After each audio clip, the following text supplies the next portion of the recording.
اور یہ بھی ذہن میں رکھیے گا کسی نبی کے جانے کے بعد اس کے اوصیاء یا اس کے حوارین کی تعداد 12 سے زیادہ نہیں ہوئی.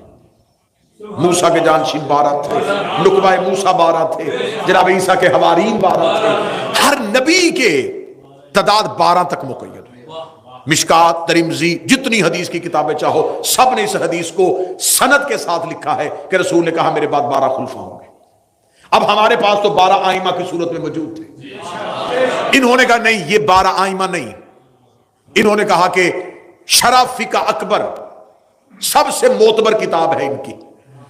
اس شرح فقہ اکبر میں جو 12 خلیفہ لکھے ہیں اس کے 6 نمبر پہ یزید کا نام لکھا ہوا ہے.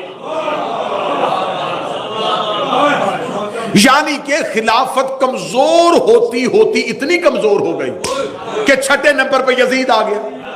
امامت ابھرتی ابھرتی اتنی مضبوط ہو گئی 30 نمبر پہ حسین آ گیا.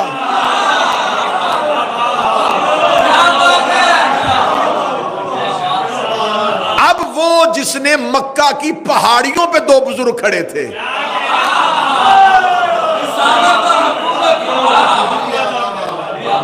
اب یہ جو 2 ہیں یہ 2 نظریات کے نمائندے ہیں. ایک حکومت کا نمائندہ، ایک رسالت کا نمائندہ. اب اس نے جب حاکم شام مرنے والا تھا تو اس نے 4 لوگوں کو بلایا شام اپنے پاس. اس میں سعید بن عاص کو بلایا، حسین بن نمیر کو بلایا، ضحاک ابن قیس کو بلایا. اس نے کہا کہ میں اپنے بعد اپنے بیٹے یزید کو حاکم بنانا چاہتا ہوں، کوئی رستہ اختیار کرو. کیونکہ یہ انتہائی بد کردار تھا تو انہوں نے کہا کہ اس کی حکومت کو لوگ تسلیم نہیں کریں گے. ہم اگر جس طرح تیری حکومت ہم نے بزور پیسہ، بزور درہم و دینار منوائی تھی نا، اگر ہم خزانوں کے منہ کھول بھی دیں تو 4 ایسے لوگ ہیں جن سے شدید خطرہ ہے. میں یہ تاریخ پڑھوں اور میں نے پہلی مجلس میں کہا تھا کہ تاریخ کا مسلک نہیں ہوتا، تاریخ کسی فرقے سے نہیں ہوتی. انہوں نے کہا کون؟ انہوں نے کہا ایک حسین ابن علی، عبداللہ ابن عمر، عبد الرحمن بن ابی بکر اور عبداللہ ابن زبیر. کسی طریقے سے ان کو لالچ میں لو.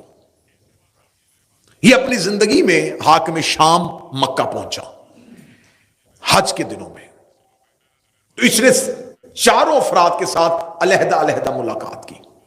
اب جو تاریخ ابو الفدا، روضۃ الاحباب، یعنی کہ اہل سنت تواریخ سے میں پڑھ رہا ہوں، جو سب سے پہلی ملاقات اس نے کی وہ عمر کے بیٹے عبداللہ سے کی، عبداللہ ابن عمر سے.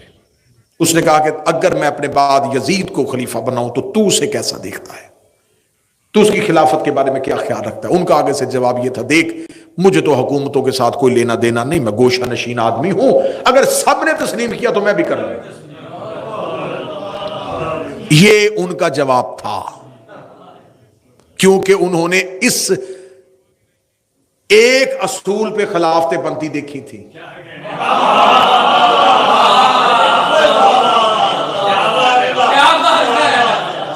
کہ اگر جمہور تسلیم کر لیا جائے تو تسلیم کر لیا جاتا ہے. جیسا کہ ایک خلیفہ نے اپنے باپ کو خط لکھا تھا، مبارک ہو میں مسلمانوں کا خلیفہ بن گیا ہوں. تو اس نے کہا تھا کہ کیا ہاشمی دنیا سے چلے گئے؟ ہاں یہ خط کتابوں میں موجود ہے. اس نے کہا ہاشمیوں کے ہوتے ہوئے تمہیں خلافت کس نے دی؟ اس نے کہا اس لیے کہ میں عمر میں بڑا تھا. باپ نے کہا پھر میں آ جاؤں، میں تو تیرا بھی باپ. اب یہاں یہ اصول بن گیا تھا کہ خلافتیں اس بنیاد پہ بنتی ہیں، بڑے ہونا، رشتہ داری کی بنیاد. یہ اللہ کے خلیفہ ہونے کی نشانیاں دیکھیں، ظلم اور ستم دیکھیے گا تاریخ کا. عبداللہ ابن عمر نے یہ جواب دے دیا. اس نے کہا ٹھیک ہے. اس نے عبد الرحمن بن ابی بکر کو بلایا، اس نے سخت الفاظ میں مذمت کی. اس کے ساتھ جھگڑا ہوا اور نبی کی بیوی نے جب اپنے بھائی کو اس کے ہاتھوں مار کھاتے ہوئے دیکھا تو وہ آئیں اور اس کو بچا کے لے گئی اور اس نے کہا کہ تو نے میرا پہلے ایک بھائی محمد قتل کروا دیا ہے، اب تو اس کے پیچھے کیوں پڑ گیا؟ تیسری اس نے ملاقات کی حسین ابن علی سے. مولا حسین ابن علی سے کہا دیکھیے حسن نے میرے ساتھ شرائط طے کی تھی. مولا نے فرمایا تم نے اس پہ عمل نہیں کیا. اس نے کہا میں نے خاطر خواہ عمل کیا ہے، میں چاہتا ہوں کہ میرے بعد میرا بیٹا یزید تخت پہ بیٹھے۔ مولا امام حسین اس کی طرف دیکھ کے کہنے لگے یہ پہلی شرط کی نفی ہے۔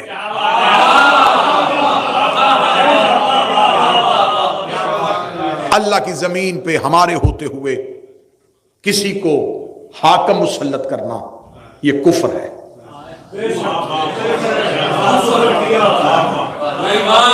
حسین ابن علی کا دشمن مورخ، دشمن، میں نے متعصب ترین مورخ اٹھا اٹھا کے دیکھے، تبری جیسے لوگ اٹھا کے دیکھنے، ابن خلدون جیسے لوگوں کو اٹھا کے پڑھا ہے، تاریخ الخلفاء میں جلال الدین سیوطی کو اٹھا کے پڑھا ہے، انہوں نے کہا چاروں میں سے سب سے جاندار جواب حسین ابن علی کا تھا، جس میں دم تھا نا وہ جواب حسین ابن علی۔ آخر میں اس نے عبداللہ ابن زبیر کو بلایا، اس نے کہا تو کیا چاہتا ہے؟ اس نے کہا دیکھ میں تجھے 3 رستے دیتا ہوں، تینوں میں سے جس مرضی رستے کو انتخاب کر۔ اس نے کہا کون سا؟ اس نے کہا پہلا رستہ، کسی کو بھی بنا کے نہ جا، نامزد نہ کرنا، جیسے تو نے طاقت کے زور پہ خلافت لے لی تھی اسے کہنا طاقت کے زور پہ خلیفہ بن جائے، تو نامزد نہ کرنا۔ یا دوسرا کام یہ کر، دوسرا کام جس طرح پہلے خلیفہ نے کیا تھا، تو کوئی کمیٹی بنا دے جس میں اپنے ہی افراد رکھ لے اور ان کو کہہ دے نا کہ وہ اسے طے کر لیں، یہ گناہ تو اپنے سر نہ لے۔ اس نے جتنے بھی رستے دیے اس نے کہا مجھے ان میں سے کوئی بھی رستہ نہیں چاہیے۔ یہ سیخ پا ہو گیا اور سیخ پا ہو کے یہ واپس چلا گیا۔ جب یہ واپس چلا گیا اور پھر اس کی جو موت واقعہ ہوئی ہے، کتابیں کہتی ہیں کہ یہ کنویں سے پانی لینے کے لیے، گھر کے اندر جو کنواں تھا وہاں سے پانی لینے کے لیے تو کنویں کے اندر سے گیس نما چیز نکلی جس نے اس کے پورے چہرے کو جھلسا دیا۔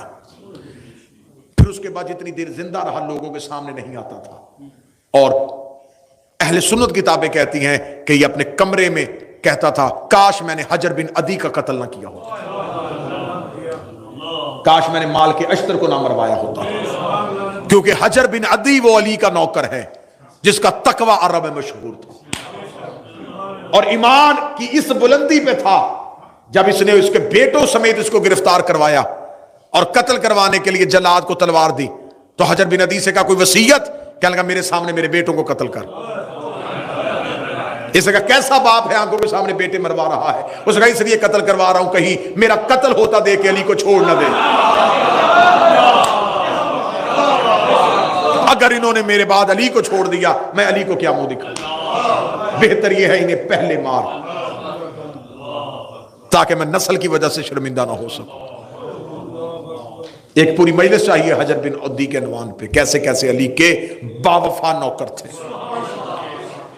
اور اس حجر بن عدی کے قتل کی وجہ سے کہ رسول کی بیوی بھی ملامت کرتی تھی اور بددعائیں دیتی تھی کہ تو نے حجر کو قتل نہ کیا ہوتا۔ اتنا پرہیزگار تھا کہ علی کا دشمن بھی اسے اچھا سمجھتا تھا۔ اس نے کہا میں حجر کا قتل نہ کیا ہوتا، کاش میں نے مال کے اشتر کو زہر نہ دلوایا ہوتا۔ جب مال کے اشتر مصر کے گورنر بننے کے لیے جا رہے تھے تو اس نے رستے میں اپنے ایک شخص کو خریدا تھا اور اسے مال کے اشتر کا میزبان بنا کے شہد میں زہر ملا کے مال کے اشتر کو دے دیا تھا۔ اب اس کی موت واقعہ ہو جاتی ہے، جب موت واقعہ ہو جاتی ہے تو باپ کے بنائے ہوئے منصوبے کے تحت، اور جب یہ مرتا ہے تو بیٹا اس وقت گھر میں نہیں ہوتا، یہ شکار پہ گیا ہوتا ہے۔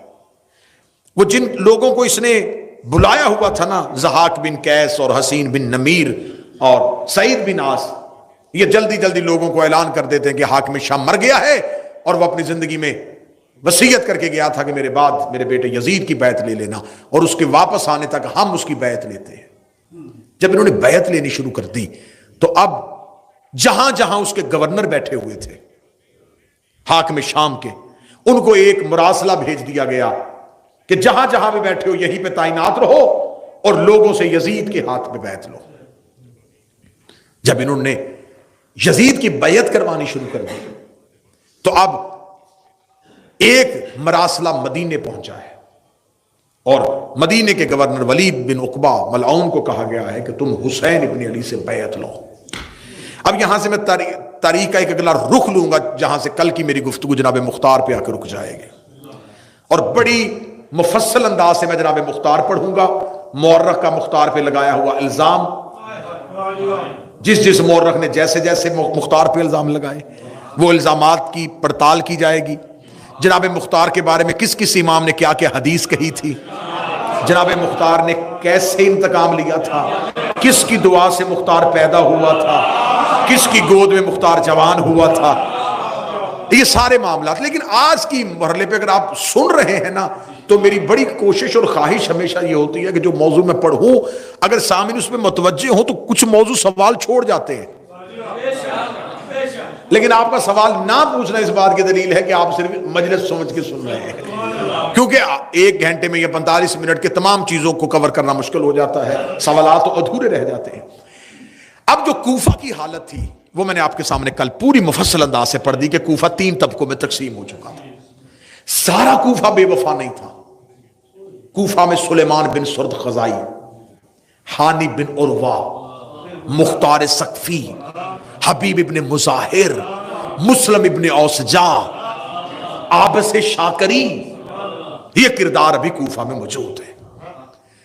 اب کوفے کا جو گورنر ہے وہ نعمان بن بشیر ہے اور انتہائی کمزور آدمی ہے، بس اپنی رٹ منوا نہیں سک رہا، لیکن ہے یہ معاویہ کا بھیجا ہوا، یہ اس کا والی ہے. اب کوفہ میں امام حسن کی شہادت کے بعد علی کے شیعوں نے سر اٹھانے شروع کر دیے. جب سر اٹھانے شروع کیے تو یہاں پر ایک کردار ہمیں تاریخ میں ملتا ہے، سلیمان بن سرد خزائی. یہ 90 سال کے بزرگ ہیں، یہ جمل میں اور صفین میں مولا علی کے ساتھ رہے، مولا علی کے لشکر میں بھی شامل تھے. یہ اپنے گھر میں ہیں اور جب انہیں پتہ چلتا ہے کہ معاویہ مر گیا ہے اور اسے اپنے بیٹے یزید کو تخت پہ بٹھا دیا ہے تو کوفے کے لوگ سلیمان کے گھر اکٹھے ہو جاتے ہیں اور سلیمان کے گھر میں اکٹھے ہو کے کہتے ہیں کہ ہم کسی صورت میں یزید کی بیعت نہیں کریں گے. خوف اس کا تھا، وہ دنیا سے چلا گیا، اب یزید کو کم از کم تسلیم نہیں کیا جائے گا. سلیمان کہتا تم کیا چاہتے ہو؟ وہ کہتے ہیں کہ ہم چاہتے ہیں کہ حسین ابن علی کو بلایا جائے. آج کی مجلس میں ایک انتہائی ایک ایسا اہم نقطہ جس پہ مدت سے شیعت بھی پریشان طریقے سے کھڑی ہے کہ آخر کوفے کے بے وفاؤں نے حسین کو خط لکھے تھے. بے وفائی کسی اور نے کی تھی، خطوط کہیں اور سے گئے تھے. آج میں تاریخ کا ایک دھوکہ آپ کو سنانے لگا ہوں. سلیمان بن سرد انتہائی عارف علی کا صحابی تھا، 90 سال عمر ہو، زمانے کے اتار چڑھاؤ دیکھے ہوں، کوفہ بنتا دیکھا ہو، قبیلوں کی ساری. سلیمان نے کہا کہ مجھے تم پہ اعتبار نہیں ہے. جیسے تم لوگ علی آئے ہوئے تھے کوفہ، حسن موجود تھے مدائن میں، تو مجھے کیسے یقین ہو کہ تم لوگ باقاعدہ صف بندی کر کے حسین کا ساتھ دو گے. کوفے کے لوگوں نے قسمیں کھانی شروع کی، تلواریں اٹھا لی، انتہائی جذباتی تقریریں ہوئیں سلیمان کے گھر میں. سلیمان نے کہا دیکھو یہ جذبات وقتی ہیں اور انسانی فطرت ہے کہ انسان کوئی حادثہ سنتا ہے تو وقتی طور پہ بڑا جذباتی ہوتا ہے اور بعد میں جیسے جیسے نتیجہ قریب آتا ہے تو ویسے ویسے جذبات ٹھنڈے پڑ جاتے ہیں. سلیمان نے کہا یہ جذبات کا معاملہ نہیں، حجت کا ساتھ دینا ہے، امام کا ناصر بننا ہے. ناصر بننے کے لیے تمہیں کیا کرنا پڑے گا؟ کوفے والوں پہ سلیمان لوگوں کے ہجوم پہ یقین نہیں کر رہے تھے. یہ کونے سے حبیب ابن مظاہر اٹھے، انہوں نے کہا سلیمان کوئی اور قیام کرے نہ کرے، میں قسم دیتا ہوں علی کی عزت کی، جب تک میرے بوڑھے بدن میں جان ہے میں اپنے خون کی آخری قطرے کو حسین پہ قربان کروں گا. حبیب کا جذبہ ہی سلیمان کے لیے بڑا تھا. ابھی سلیمان روتی ہوئی آنکھوں سے حبیب کو دیکھ رہے تھے، یا دوسرے کونے سے مسلم اوسجا اٹھ کے کھڑا ہو گیا، ادھر سے عابس شاکری اٹھ کے کھڑا ہو گیا، ادھر سے حانی بن عروہ اٹھ کے کھڑا ہو گیا. جب یہ مجاہدین اٹھ کے کھڑے ہوئے ہیں نا، اب سلیمان کو حوصلہ ہو گیا کہ یہ وہ لوگ ہیں جو ساتھ نہیں چھوڑیں گے. اس نے باقی افراد کو کہا تم جاؤ. ان لوگوں کو اکٹھا کیا. تاریخ کہتی وہ جو لوگ اکٹھے کیے وہ 150 تھے. بڑی توجہ سے گفتگو سنیے. 150 لوگوں سے سلیمان نے کہا ایک ایک بندہ اپنا خط لکھو. حسین ابن علی کے نام، اور علیحدہ علیحدہ خط لکھو۔ ایک تاریخ کہتی ہے کہ 150 نے علیحدہ علیحدہ خط لکھے، اور کچھ مورخین کہتے ہیں ایک ہی خط میں 150 نے 10 خط کیے۔ علیحدہ لکھے یا اکٹھے لکھے، یہ طے ہے کہ 150 کی رضامندی شامل ہو گئی۔ ادھر سے امام حسین مدینہ چھوڑ چکے تھے۔ یہ ذہن میں رکھیے، جب حسین مدینہ چھوڑ کے آ رہے تھے اس وقت امام حسین نے ایک بھی اعلان نہیں کیا کہ میں کوفے جا رہا ہوں۔ امام حسین نے کہا تھا میں مکہ جا رہا ہوں، کیونکہ امام حسین کو ولید نے کہا تھا کہ میرے پاس 2 رستے یزید نے بھیجے ہیں، یا بیعت لے یا سر لے، اور میں آپ کے خون سے اپنے ہاتھوں کو رنگین نہیں کرنا چاہتا۔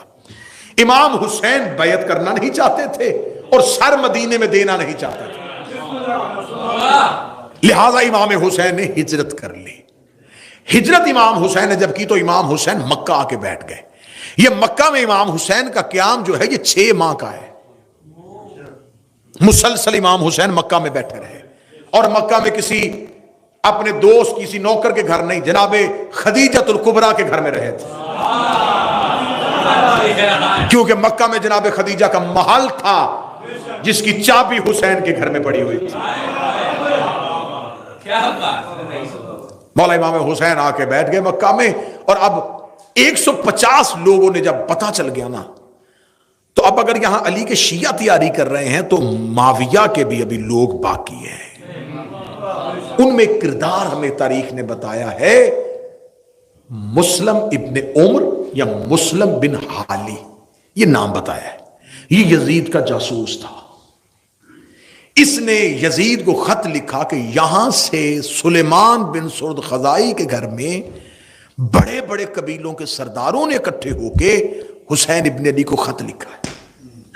اس نے فوراً کہا کہ تم بھی ایسے کرو کہ اپنے لوگوں سے حسین کو خط لکھواؤ۔ اب دیکھیے گا، اب محمد بن اشعث جودہ کا بھائی، اور وہ اشعث جس نے مدائن میں مولا حسن سے دھوکہ کیا تھا، اس کا بیٹا، اس نے اپنے گھر میں لوگوں کو اکٹھا کیا اور اکٹھا کر کے وہاں سے خطوط لکھے، جن خطوط کے آخر میں انہی لوگوں کا نام لکھ دیا جنہوں نے سلیمان کے گھر میں خطوط لکھے تھے۔ اب دیکھیے گا تاریخ میں دھوکہ کیسا ہوا ہے۔ جو سلیمان کے گھر میں شیعوں نے خطوط لکھے تھے، سلیمان نے کہا کہ کیونکہ امام کا پروٹوکول نہیں ہے کہ ہم قاصد بھیجیں، یہ امامت کی شان کے خلاف ہے کہ امام مکہ آئے ہوں اور ہم کسی قاصد کے ہاتھ اپنے خط بھیجیں، اٹھو اپنے اپنے خط لے کے مکے جاؤ۔ 150 لوگ خطوط کے ساتھ مکہ پہنچ گئے۔ مکہ میں امام حسین کو کوفہ کے تمام حالات سے باخبر کر دیا۔ مولا امام حسین نے تمام حالات کو دیکھنے کے بعد کہا کہ میں ابھی کوفہ نہیں جاؤں گا، میں بھیجتا ہوں مسلم کو، تم پہلے مسلم کے ہاتھ پہ میری بیعت کرو۔ اب مولا امام حسین نے جب کہا نا کہ مسلم آئیں گے، مسلم بیعت لیں گے، اور مسلم کے بعد میں آؤں گا، انہوں نے فوراً پہنچے کوفہ میں، انہوں نے کوفہ میں جا کے اعلان کروایا حسین کے سفیر آ رہے ہیں۔ اب علی کے نوکروں نے تیاری کرنی شروع کر دی ہے، ادھر علی کا لشکر تیار ہو رہا ہے، علی کے محب تیار ہو رہے ہیں، حسین کے ساتھی تیار ہو رہے ہیں۔ جب مولا مسلم کوفہ پہنچتے ہیں تو جناب مختار جو تھے یہ مدائن میں تھے، لیکن ان کا گھر کوفہ میں تھا۔ بور تو نہیں ہو رہے آپ؟ یہ کوفہ میں تھے۔ جناب مختار کو جب مسلم کی خبر پہنچتی ہے کہ جناب مسلم آ رہے ہیں، تو جناب مختار فوراً مدائن سے کوفہ پہنچ جاتے ہیں اور کوفہ شہر کے باہر آ کے جناب مسلم کا استقبال کرتے ہیں۔ جناب مسلم کو لے جا کے جناب مختار پہلا پڑاؤ، پہلے مہمان کوفہ میں جناب مسلم جناب مختار کے گھر بنتے ہیں۔ اب یہاں پہ آپ کو ایک سوال بہت ستائے گا، وہ سوال کا جواب میں کوشش پوری کر رہا ہوں کیونکہ نیلسن مجلس کے لیے جانا ہے، تو ورنہ میں مجلس کو طویل کرنا چاہتا تھا، لیکن آپ جو رک جائے گی وہ کل۔ ایک سوال جو بنتا ہے کہ جب جناب مسلم کوفے میں تنہا تھے تو یہ جو لوگ تھے یہ کہاں تھے؟ جب جناب مسلم بے یارو مددگار کوفہ میں رہ گئے تو مختار کہاں تھے؟ مسلم بن اوسجہ کہاں گیا؟ عابس شاکری کہاں گیا؟ حبیب بن مظاہر کہاں گیا؟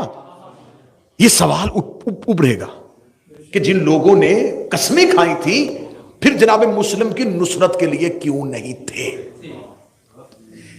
یہ ایک ایسی وجہ تھی، ایک ایسا راز تھا جس کا مورخ نے فائدہ اٹھا کے حسین کے ہر ساتھی کو بے وفا قرار دے دیا اور یہ کہہ دیا سارا ہی کوفہ پھر گیا تھا، سب نے ہی دھوکہ کر لیا تھا، اور آج تک ہمارے گلے پہ ایک الزام لٹکایا جا رہا ہے حسین کے قاتل شیعہ ہیں۔ مورخ نے بہت باریک بینی سے کام لیا ہے کہ قتل حسین کوفہ کے شیعوں کے کھاتے ڈالا جائے، اور اسی باریک بینی کے لیے معاویہ یزید نے کہا تھا اپنے لوگوں سے حسین کے نوکروں کے نام پہ خط لکھواؤ، کہ بلواؤ حسین کو نوکروں کے نام پہ، پھر آگے ہمارا لشکر ہوگا وہ حسین کو قتل کر دیں گے، طریق سے لکھوا دیں گے نہ ہم نے بلایا تھا نہ ہم جانتے تھے، وہ تو اپنے شیعوں کے کہنے پہ آئے تھے، جیسے شیعوں نے علی کے ساتھ علی کے لشکر میں بے وفائی کر دی تھی، حسن کے ساتھ کر دی تھی، انہی نے تو حسین مار دیا، لیکن وہ کیا جانتے تھے کہ آگے حسین جیسا امام ہے۔ انہوں نے جناب مسلم بن عقیل کو بھیجا، بات یہیں تک آج کی حد تک رک جائے گی، اور کل یہاں سے ہم نیا موڑ لیں گے وہ کہاں تھے اور انہوں نے قیام کیوں نہ کیا، اور جناب مسلم بن عقیل جب کوفہ میں رک گئے تو کوفہ میں اس کے راز کیا تھے، اور یہیں سے کل سے گفتگو تو میں موضوع کر کے آ رہا ہوں۔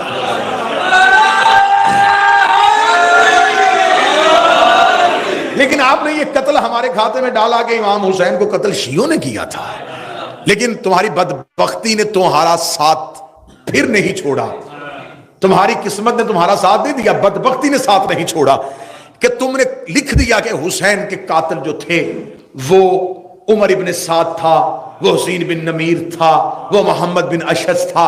جب تم نے نام لکھ دیے تو اب بتانا تو پڑے گا نا کہ عمر ابن سعد کس کا بیٹا تھا؟ یہ سعد بن ابی وقاص کا بیٹا تھا، وہ سعد بن ابی وقاص جسے آپ نے اشرا مبشرہ میں شامل کیا ہو۔ امام حسین کے قاتلوں میں محمد بن اشعث کھڑا ہے، آپ کو بتانا پڑے گا یہ پہلے خلیفہ کا بھانجا ہے۔ قاتلوں کے شجرے ہم تمہارے گھر سے نکالیں گے۔ جس نے حکم دیا وہ معاویہ کا بیٹا، جو لشکر لے کے گیا اور جس نے سب سے زیادہ ملعونیت کی تھی ابن زیاد ملعون نے۔ میں بڑی ایک جلدی میں نے کہا کہ پہلی مجلس میں کہا تھا کہ ان کے کردار اتنے گندے ہوں گے کہ مجھے منبر کا ادب ملحوظ خاطر رہے گا کہ میں کیسے پڑھوں۔ جو زیاد جس کا یہ بیٹا ہے نا، عبید اللہ اس کا نام ہے، اس کو ابن زیاد کے نام سے مشہور جان بوجھ کے کیا گیا تھا۔ یہ جو زیاد ہے نا، زیاد باپ کے نام سے مشہور نہیں تھا، اس کو زیاد ابن سمیہ کہتے تھے ماں کے نام سے، کیونکہ باپ کے نام کا کسی کو نہیں پتا تھا۔ یہ تاریخی حقائق ہیں، باپ کے نام کا کسی کو نہیں پتا تھا، ماں کے نام سے عرب میں مشہور کر دیا گیا تھا، بڑا ملعون۔ اور یہ بات ذہن میں رکھیے گا، امام کا قاتل حرامی ضرور ہوتا ہے،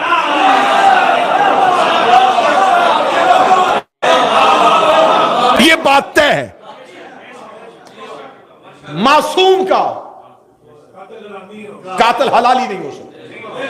یہ ماں کے نام سے مشہور تھا انتہائی بد فطرت، بد خصلت، بد کردار، بد مزاج۔ آخر حاکم شام کو کسی نے بتایا تھا کہ تو نے عمر بن عاص جیسے بندے کٹھے کیے ہوئے ہیں، اگر تو زیاد کو بلا لینا تو وہ تیرا پورا ساتھ دے گا، لیکن وہ اپنی اکڑ میں تھا، وہ حاکم شام کو ماننے کے لیے تیار نہیں تھا۔ اس نے مغیرہ ابن شعبہ کو یہ سازش دے کے بھیجا، اس نے کہا تو زیاد کو تیار کر کے کسی طریقے سے میرے پاس لے کے آ۔